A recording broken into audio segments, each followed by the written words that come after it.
1 Kings 15, Abijam rules in Judah. Abijam began to rule over Judah in the 18th year of Jeroboam's reign in Israel. He reigned in Jerusalem 3 years. His mother was Maacah, the granddaughter of Absalom. He committed the same sins as his father before him, and he was not faithful to the Lord his God, as his ancestor David had been. But for David's sake, the Lord his God allowed his descendants to continue ruling, shining like a lamp, and he gave Abijam a son to rule after him in Jerusalem. For David had done what was pleasing in the Lord's sight, and had obeyed the Lord's command throughout his life, except in the affair concerning Uriah the Hittite. There was war between Abijam and Jeroboam throughout Abijam's reign. The rest of the events in Abijam's reign and everything he did are recorded in the book of the history of the kings of Judah. There was constant war between Abijam and Jeroboam.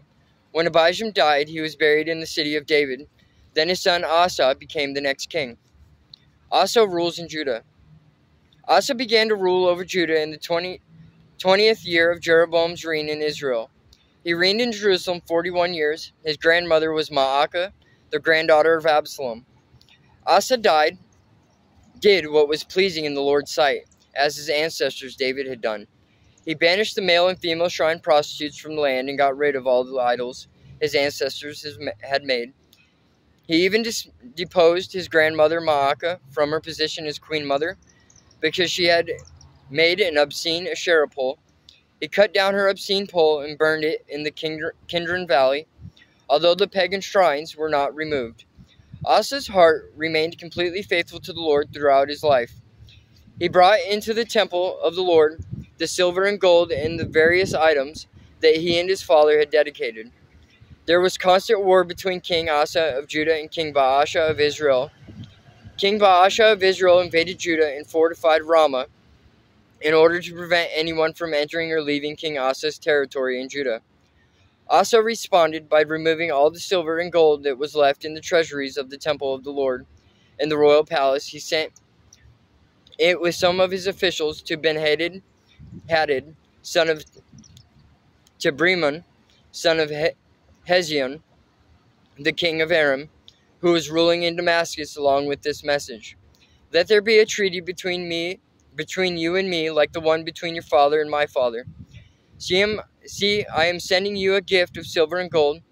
Break your treaty with King Baasha of Israel, so that he will leave me alone." Ben-Hadad agreed to King Asa's request and sent the commanders of his army to attack the town of Israel. They conquered the town of Ajan, Dan, Abel Beth Maacah, and all Kinnereth, and all the land of Naphtali. As soon as Baasha of Israel heard what was happening, he abandoned his project of fortifying Ramah and withdrew to Tirzah.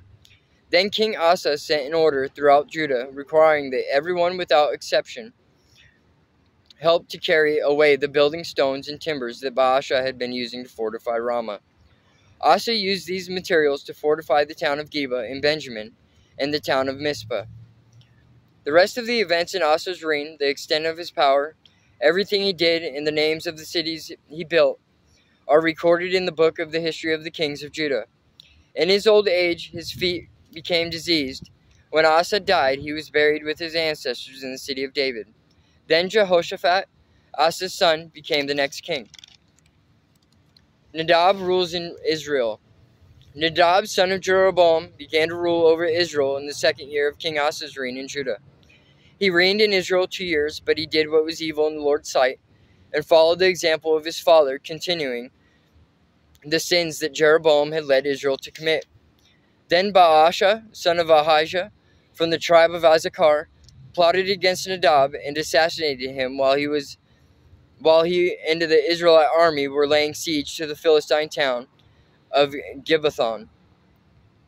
Baasha killed Nadab in the 3rd year of King Asa's reign in Judah, and he became the next king of Israel. He immediately slaughtered all the descendants of King Jeroboam, so that not one of the royal family was left, just as the Lord had promised concerning Jeroboam by the prophet Ahijah from Shiloh. This was done because Jeroboam had provoked the anger of the Lord, the God of Israel, by the sins he had committed and the sins he had led Israel to commit. The rest of the events in Nadab's reign and everything he did are recorded in the book of the history of the kings of Israel. Baasha rules in Israel. There was constant war between King Asa of Judah and King Baasha of Israel. Baasha, son of Ahijah, began to rule over all Israel in the 3rd year of King Asa's reign in Judah. Baasha reigned in Tirzah 24 years, but he did what was evil in the Lord's sight, and followed the example of Jeroboam, continuing the sins that Jeroboam had led Israel to commit.